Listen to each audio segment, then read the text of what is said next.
సిటీలో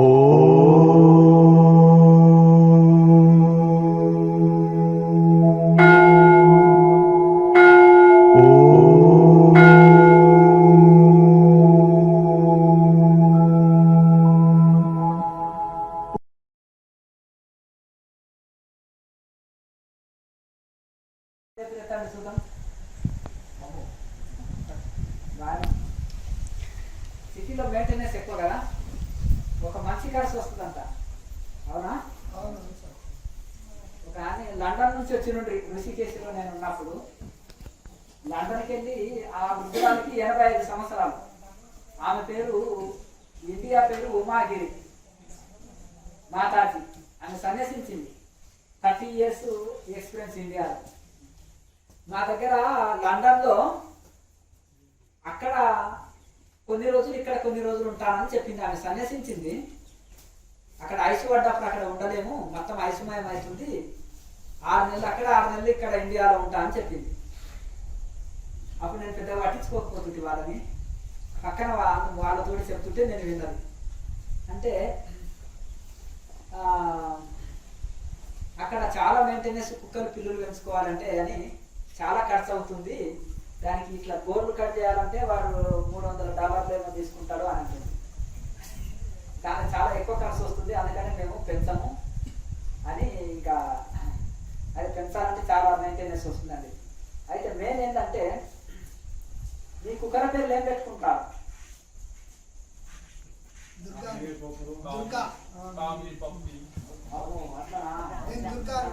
ఒక ఆయన అంటుంటే టైసన్ అని పిలిస్తే కుక్క ఊరుకొస్తుండే, దాని ముఖం చూస్తేనే భయపడతారు కదా అంటే, ఈ భయపడి కుక్కలే మంచిది స్వామి.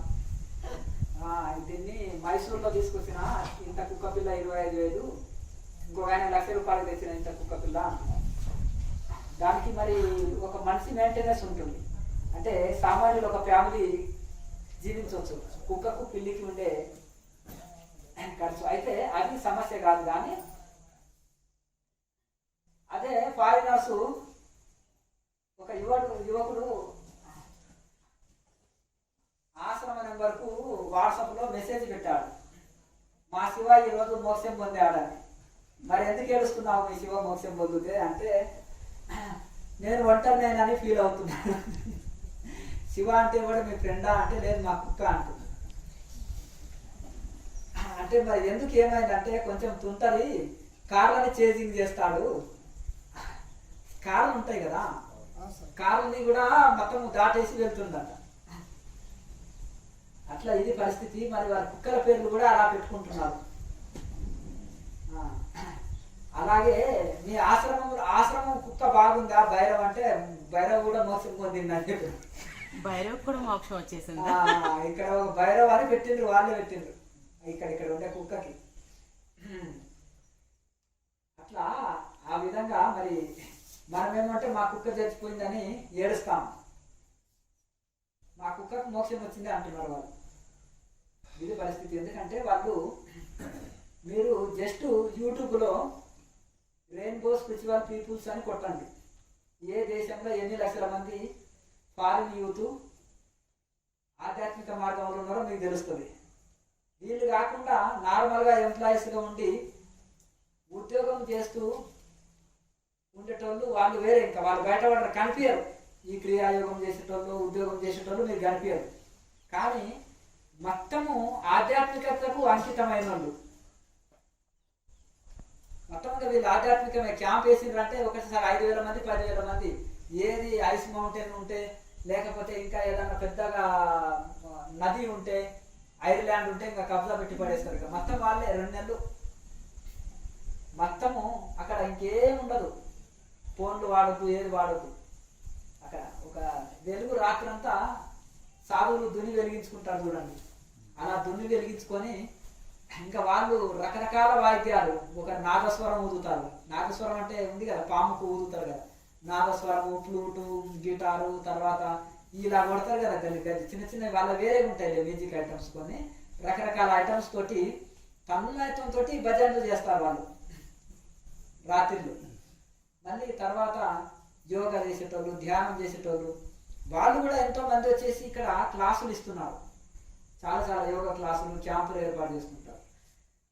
అట్లా అరణ్యాల్లో ఏ సౌకర్యం లేని చోట ఏం అడవిలో ఏముంటుంది, సరిగా నీళ్లు కూడా ఉండవు. అటువంటిది ఇప్పుడు వచ్చినాయి కదా చిన్న చిన్న టెంట్లు వేసుకుంటారు, అటువంటివి వేసుకొని అక్కడే అడవులలో నదీ తీరాలలో నేచర్ లైఫ్ అనుకుంటా అడవుల్లోనే క్యాంప్ వేసి ఉంటారు. వాళ్ళు ఎక్కడైనా యాత్ర వచ్చినా అయిపోయి చిన్న బ్యాగులు అన్ని పెట్టుకుంటారు. వాళ్ళ ఇది ఉంటుంది, బైకులో వెళ్ళినా కానీ మన వాళ్ళు మోటార్ బైక్ టూర్ చేసేటోళ్ళు ఏముంటారు, పెద్ద హోటల్ కాడ పోయి ఆగుతారు. వాళ్ళు అట్లా కాదు, ఏదన్నా నీళ్ళు ఉన్న దగ్గర వచ్చి క్యాంపింగ్ వేసి పడేస్తారు అయిపోయి. మరి వాళ్ళు అంటే అట్లా అడవులలో ఇక్కడక్కడ వీళ్ళు ఆధ్యాత్మికంగా ఉండేటోళ్ళు అక్కడ ఉండి వాళ్ళు యోగ విచారణ, ఆధ్యాత్మిక విచారణ ఇవి చేస్తుంటారు. మా దగ్గర మీ సబ్జెక్ట్ ఉండదు వేదాంతము, అంత భౌతిక చదువు మాది అంత. అంటే ఇక్కడ కూడా అదే చదువులే, ఇండియాలో కూడా అదే చదువు, ఇక్కడ కూడా భౌతిక చదువే ఉంది. కాకపోతే దాన్ని సపరేట్గా నేర్చుకోవాలంటే వేదాంత స్కూల్స్ కానీ వేద పాఠశాలలు, వేదాంత కళాశాలలు కూడా ఉంటాయన్నమాట. కాశీలో ఉంటాయి కానీ యూనివర్సిటీలు ఉంటాయి, కానీ సపరేట్గా ఆ యూనివర్సిటీలు ఉన్నాయి అని వాళ్ళు అంటే వాళ్ళు ఎంత ఆసక్తి చూపుతున్నారంటే మన యూనివర్సిటీలో జాయిన్ అయ్యి కూడా వాళ్ళు ఇందులో కోర్సులు చేస్తున్నారు. జర్మనీలో చాలా సంస్కృతంలో ఎన్నో యూనివర్సిటీలు కూడా ఉన్నాయి. కనుక వాళ్ళ పిల్లలకి చూడండి, ఇస్కాన్లో కొన్ని ఎన్నో ఫ్యామిలీలు, మన బెంగాల్లో ఎన్నో ఫ్యామిలీలు స్థిరపడ్డాయి. మాయాపూర్లో మొత్తం ఫారినర్సే, కొన్ని వేల కుటుంబాలు, 10,000 కుటుంబాలు అక్కడ ఉంటాయి మొత్తం. అందరూ చాలా పెద్ద చదువులు, డాక్టర్లు, ఇంజనీర్లు ఆయన వాళ్ళు ఫారినర్స్ ఇక్కడే ఫ్యామిలీతో స్థిరపడ్డారు. వాళ్ళ ఇంత పిల్లవాడు కూడా బ్రాహ్మణుడు అబ్బాయి అనుకుంటాం. వైష్ణవుల్లో ఉంటారు చూడు, వైష్ణవుల్లో కూడా ఇప్పుడు ఆ వేద పాఠశాల చదివినన్ని రోజులే ఈ బ్రాహ్మణుడు అని తెలుసుకుంటాం. ఇక మామూలుగా పూజారి అయినాకైతేనేమో గుర్తుపట్టలేం లేదు, కానీ పూజారి అయితే గుర్తుపట్టలేం, కానీ జస్ట్ వేద పాఠశాలలో చదివేటప్పుడు అయితే కొంచెం గుర్తుపట్టాలి. మళ్ళీ ఇంటికి వస్తే కూడా గుర్తుపెట్టలేము. ఆ జుట్టుని వాడి క్యాప్ పెట్టి కవర్ చేస్తాడు. ఇంటికి వచ్చినప్పుడు ఇంటికి వస్తాడు కదా, అక్కడ వేద పాఠశాల ఉన్నంత వరకు అక్కడ ఉండి ఇంటికి వచ్చేటప్పుడు దాన్ని కవరింగ్ చేసుకొని వస్తాడు అట్లా. కానీ వాళ్ళది అలా కాదు. చిన్న పిల్లవాడికి ధోతి పంచని కట్టించి మంచి ఇది చేసి చాలా ఆనందంగా వాళ్ళ ఫ్యామిలీ అంతా ఇక్కడ స్థిరపడ్డారు. అంటే వాళ్ళు ఎంత అభిమానిస్తున్నారంటే మన సంస్కృతిని, మన సాంప్రదాయాన్ని, ఋషి విద్యని చాలా వాళ్ళు ఆరాధిస్తున్నారు. ఎందుకంటే వాళ్ళకి ఈ సబ్జెక్ట్ అక్కడ దొరకదు వాళ్ళకి. అట్లా ఒకటి ఏంటంటే మనం అంతా దాన్ని అలంకారం అవసరం లేదు, కానీ మన ఋషుల మార్గం ఏం చూపెట్టారనేది ఆ ఋషులు సాధన మనం కూడా చేసుకున్నట్టయితే చాలా ఆరోగ్యము, శాంతి, ముక్తి పొందుతాము. ఇక ఒకసారి ఒక అంటే రాజు గారు, పరీక్షిత్ కూడా మహారాజే కదా. మరి పరీక్షిత్ మహారాజు ఆనాడు సుఖయోగి ద్వారా మరి ఆనాడు భాగవత సప్తాహం చేసి మోసం పొంది దాన్ని విన్నాం కదా అని ఒక మంచి భాగవతము సప్తాహాలు చేస్తారు కదా, 7 రోజులు భాగవత కథ మతం పూర్తి చేసే మహాపండితుడు భారతదేశంలో. ఆ పండితుడిని తీసుకొని వచ్చేసి భాగవత సప్తాహం చేస్తాడు, వింటాడు. ఆయన శ్రద్ధతో చెప్తాడు, ఈయన శ్రద్ధతో వింటాడు. విన్న తర్వాత అప్పుడు అంటాడు ఆ పండితుడిని, నేను 7 రోజులు మీరు 7 రోజులు ఎంతో శ్రద్ధతోటి భాగవత సప్తాహం చెప్పారు, నేను ఎంతో శ్రద్ధతోటి విన్నాను. మరి నాకు కూడా మోక్షం రావాలి కదా, మరి నాకు కూడా మోక్షం కావాలి అని పండితుని అడుగుతాడు రాజు. అడిగినప్పుడు ఆయన ఏమంటారంటే, నా వల్ల కాదు, మా గురువు ఒక ఆయన ఉన్నాడు, ఆ గురువు గారిని నేను మీకు పరిచయం చేస్తాను అని ఆ గురువు గారిని పిలిపిస్తే వారిని కూడా ఎంతో సత్కార మర్యాదతోటి వారితోటి ఎంతో వారిని పిలిచి ఈ ప్రశ్న మా గురువు గారిని వేయండి అంటే ఆయన అడిగారు, మీది చాలా మంచి ప్రశ్న మీరు చెప్పింది, దానికి నేను జవాబు చెప్తాను, కానీ నాకు మీరు రాజు కదా, అయితే మీ పదవిని నాకు 1 రోజు ఇవ్వండి అంటాడు. 1 రోజు మీ పదవిని నాకు ఇవ్వండి అంటే అప్పుడు ఆయన సామాన్యుడు అయిపోతాడు కదా. ఈయనకు కిరీటం పెట్టేసి ఏదో అధికారికంగా రాయాలి, ఊరికే నోటి మాట కాదు.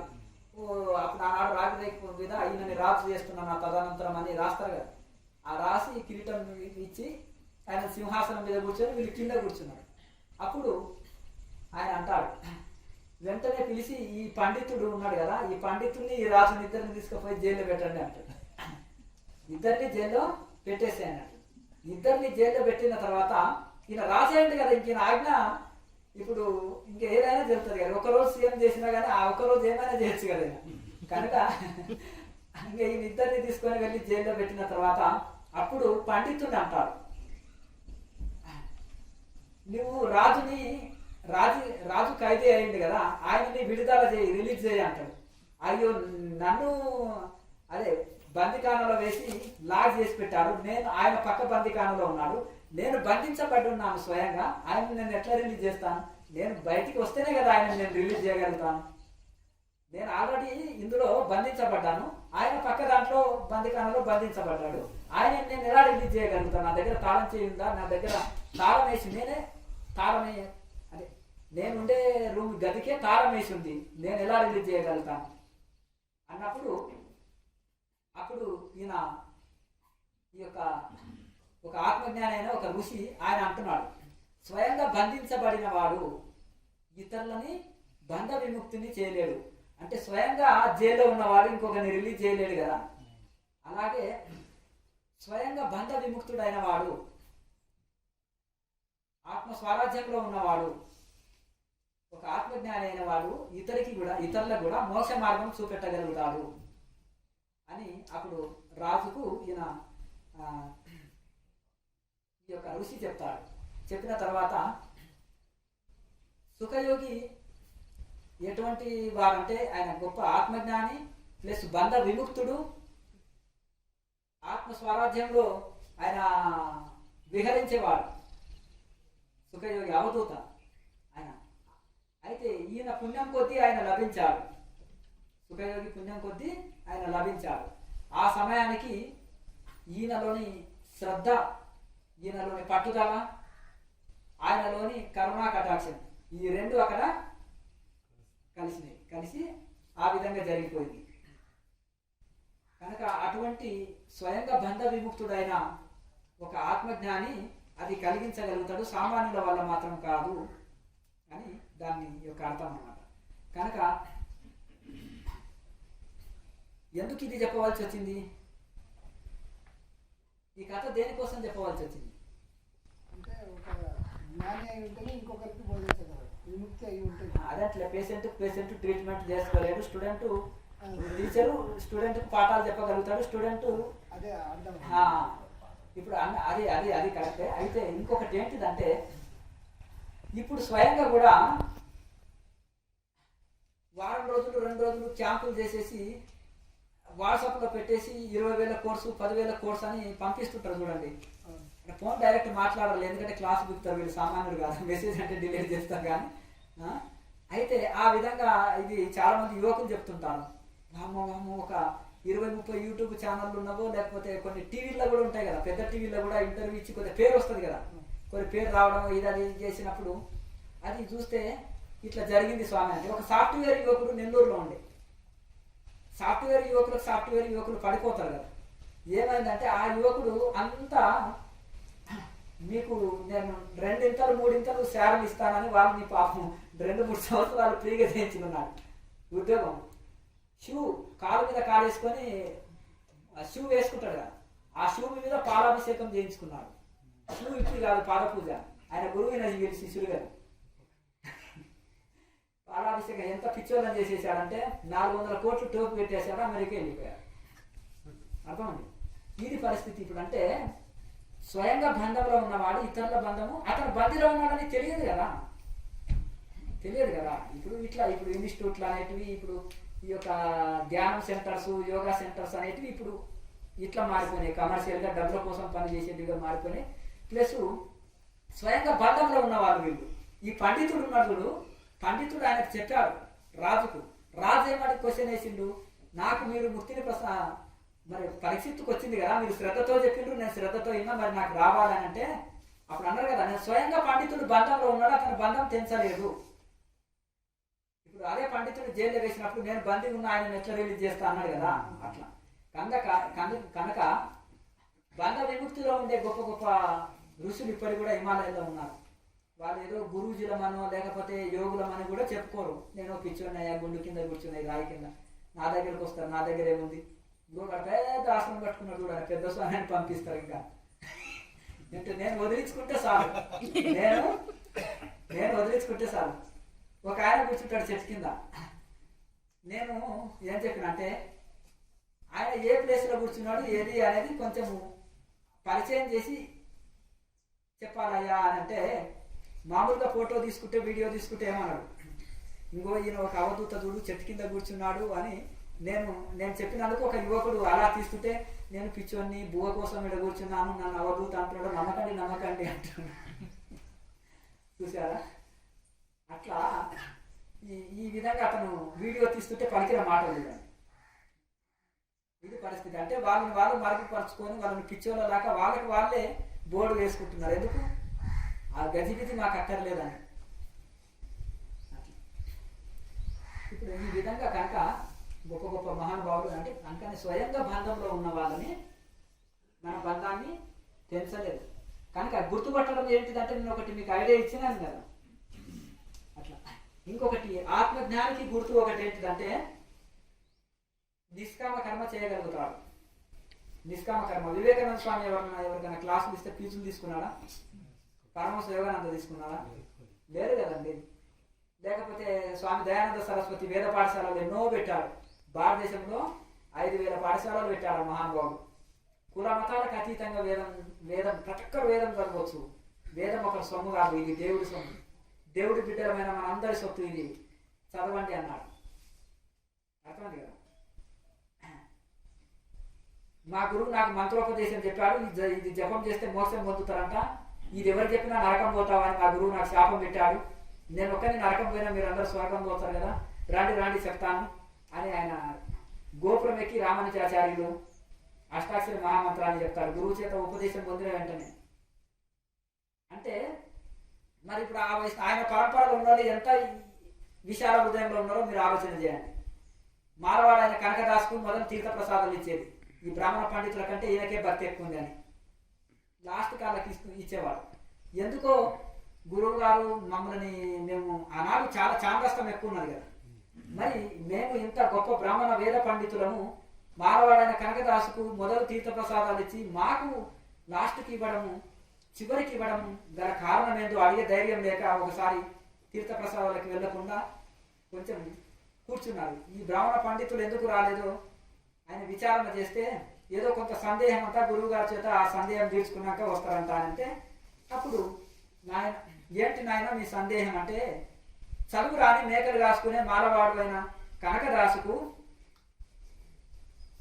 మొదలు తీర్థప్రసాదాలు ఇచ్చి వేద పండితులము కులంలో బ్రాహ్మణులము మహాపండితులమైన మాకు చివరికి తీర్థప్రసాదాలు ఇవ్వడంలో దాని అర్థం మాకు కావట్లేదు గురువు గారు అంటే, తలా ఒక అరటి పండించి ఎవరు చూడడం చోట తినరాని నాయన అంటే, తలుపు దాపుకోయో చెట్టు కింద ఉండో అడవిలో పోయో తలుపు మూసుకొని ఏదో ఒకటి తినేసి వచ్చారు, ఎవరు చూడని చోట తిన్నాం గురువు గారు మీ ఆజ్ఞ పరిపాలించినాం అన్నారు. కనకదాసు పండు ఒకటి పట్టుకొచ్చాడు. అందుకని వేదం చదువుకుంటే బుర్ర పెరుగుతుంది, ఇంత చదువు రానివాడు చదువుకుంటే వీడికి ఇంత తెలివి ఉంటుండే, ఏదో తలుపు మూసుకొని తినేసి వస్తుండే, వీడికి చదువు రానందుకే అయిపోయాడు. ఈరోజు గురువు గారు వెళ్ళి వేస్తారు, ఇక వీడి జన్మలో మళ్ళా వీడి పీడ విరుగడైంది అనుకున్నారు. ఏమి నాయన మీకు ఈ పండితులు అంతా ఎవరు చూడని చోట తిన్నారు, నీకు ఎవరు చూడని చోటు దొరకలేదు నాయన అంటే, స్వామి నేను రోజు మీరు భగవద్గీత చెప్తే నాకు ఒక్క ముక్క అర్థం కాదు, నువ్వు సంస్కృతంలో చెప్తున్నావు నాకు ఒక్క ముక్క అర్థం కాదని నవ్వుకుంటారు కదా ఈ పండితులు. మరి నేను ఏడుస్తుంటాను కదా మీరు భగవద్గీత చెప్తుంటే. కృష్ణుడు స్వయం వచ్చి అర్జునుడికి చెప్పిన దృశ్యం నాకు కళ్ళ ముందర కనిపిస్తుంటుంది, అది చూసి నేను ఆనంద భాష్పాలు రాస్తుంటా ప్రతిరోజు అని అంటాడు ఆయన. ఆ దృశ్యం కనిపించి ఆనంద భాష్పాలు వీడికి ఏమర్థమై ఏడుస్తున్నాడని అనుకునేవాడు పండితుడు. అంటే అతని భక్తి పారవశ్యం అటువంటిది అనమాట, భక్తికి చదువుకు సంబంధం లేదు. అయితే ఆ విధంగా మరి మీరే అంటారు కదా,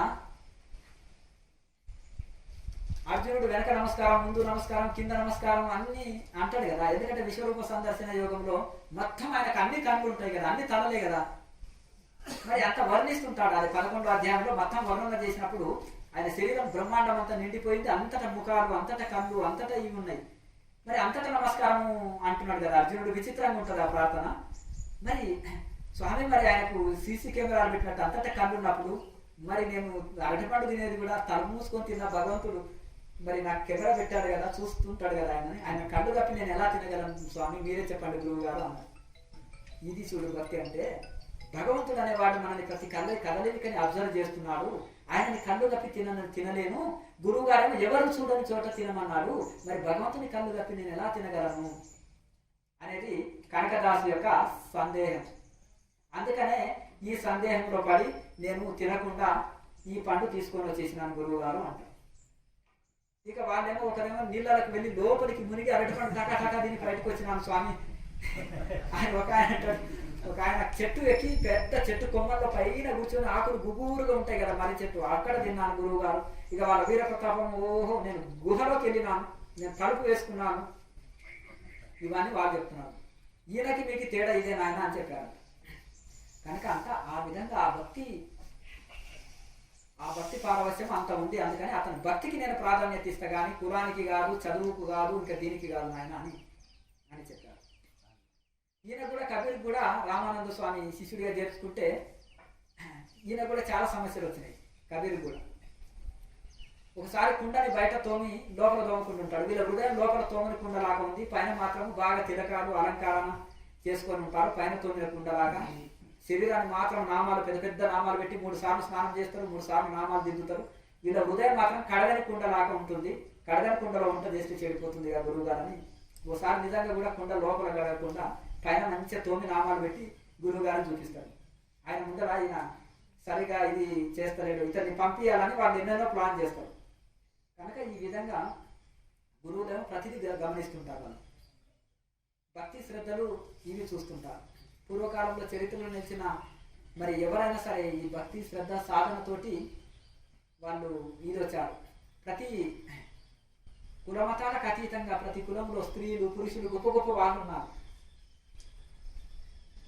ఆనాడు గార్గి జనకుణ్ణి విదేహముక్తుడు అంటారు కదా, ఈయన చూతమైన ఏదో అని ఒకసారి ఆయన శరీరంలోకి ప్రవేశిస్తుంది. గార్గి ప్రవేశించి ఆయనతోటి వాదన చేస్తాడు. నువ్వు స్త్రీవి కదా, నేను పురుషుణ్ణి కదా, నా శరీరంలో నాకు ఎందుకు నా చిత్తంలోకి నువ్వు వాదన చేస్తున్నావు, ఇది తప్పు కదా అని వాదిస్తాడు. నీవు అతీత స్థితిలో ఉండే ఋషివి కదా, మరి ఇంకా నీకు ఈ భేదం మొదలు కదా జనక చక్రవర్తి గారు అన్నప్పుడు ఆయన ఏం జవాబు చెప్పలేకపోతాడు. అంటే ఆనాడు అంత గొప్ప వాళ్ళంటే మామూలుగా స్త్రీల్లో కూడా ఇంత గొప్ప వాళ్ళు ఉన్నారని అర్థం.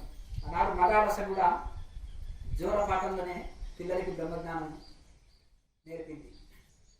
అట్లా గొప్ప గొప్ప వాళ్ళు కూడా అంటే దీనికి ఒక కులానికి ఒక మతానికి ఒక తెగకు సంబంధం లేదు.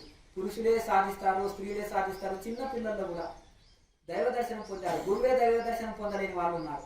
అలాగే తల్లిదండ్రులు కూడా దైవ దర్శనం పొందలేకున్నారు. కానీ వాళ్ళకు పుట్టిన చిన్న బాబు కూడా తరించిన చరిత్రలు ఎన్నో ఉన్నాయి.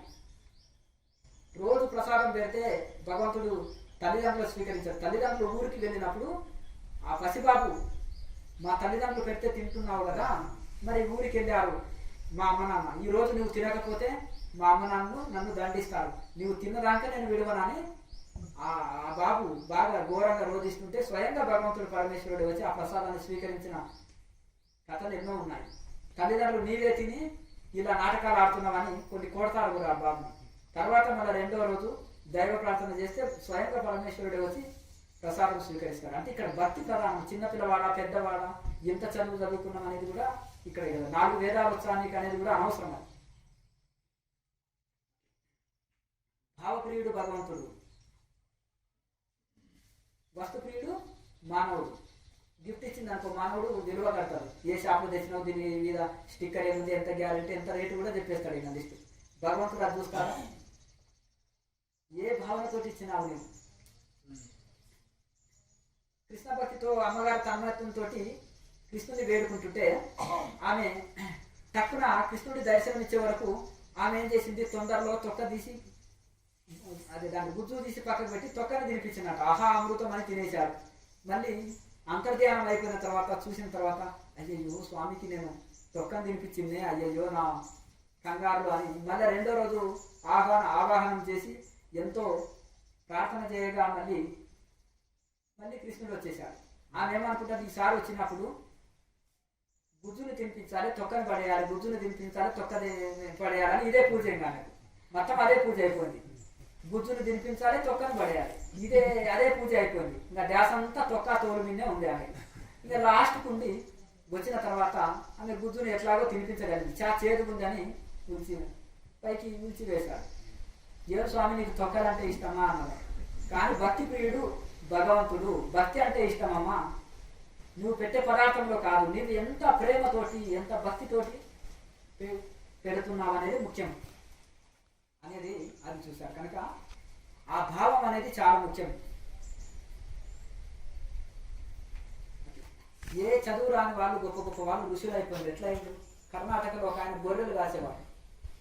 ఒక ఋషి వచ్చేసి ఆయనకి చెప్పిన ఒక మార్గం చెప్పాడు, ఈ విధంగా ఇట్లా జపం నడిపి లోపల అని చెప్పినప్పుడు అలా చేస్తూ ఒక ఋషిగా మారిపోయాడు. ఆయన గొర్రెలు కాస్తూ నేను గుహలో ఇది చేసుకుంటాను. ఒక ఆయనకు నీకు ఏది ప్రేమ అంటే నాకు గొర్రె అంటే ఇది ప్రేమ అంటే అదే శివుడిగా భావించి అభిషేకం చేయి, పూజలు పెట్టు, మంచి మేత తింపి నైవేద్యం అను, అవి స్నానం చేయించి అభిషేకం అను, అర్థమైంది కదా, శాస్త్రంగా ప్రణామం చేయి, ఇంకన్నీ అట్లా. ఇంకొక ముసలావిడ ఉంది, నాకు నా మనవడు అంటే చాలా ప్రేమ స్వామి, వాడిని ఇస్తే బతకలేను అన్నది. వాడే కృష్ణుడిగా అలంకరించు, వాడికే పూజ చేయ రోజు అంటే ఆ వాడి మనవడిలో కూడా కృష్ణుడి దర్శనం కలుగుతుంది ఆవిడకి.